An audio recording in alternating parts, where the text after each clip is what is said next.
Chiskuru ao imeye kaunti ya Nyamira nigo litukulia lero chianyora obokonyi bwebitamba byobochenu kurwa somorobelio oyenya gusira Dr. Koffi Annan abwase abaraki wabanyora obokonyi obu ase umanyigo koreka ase skuru yoboroso ya Kibabe egotoka nsemo ya Kerenyo ase kaunti ya Nyamira.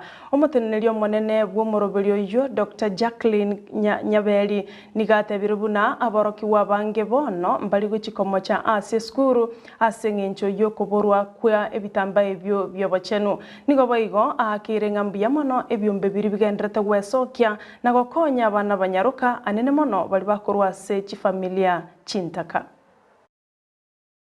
And in this program I am championing looking forward for having many partners to come and support the program, but at the same time I am here willing to work together with the county government of this country and the whole of Africa so that we look for ways in which we can be able to support menstruation hygiene for girls and for women in this community.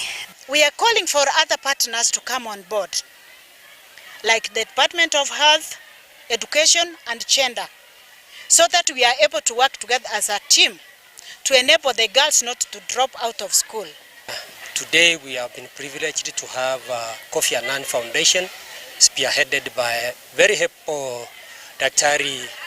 Jacqueline Nyabeli, who has made it today to our school with our team from the county government, and we really feel happy that what they have done today to our kids, especially the girl child, supplying the sanitary towels and pads, and at the same time they have shared with these learners on menstrual hygiene.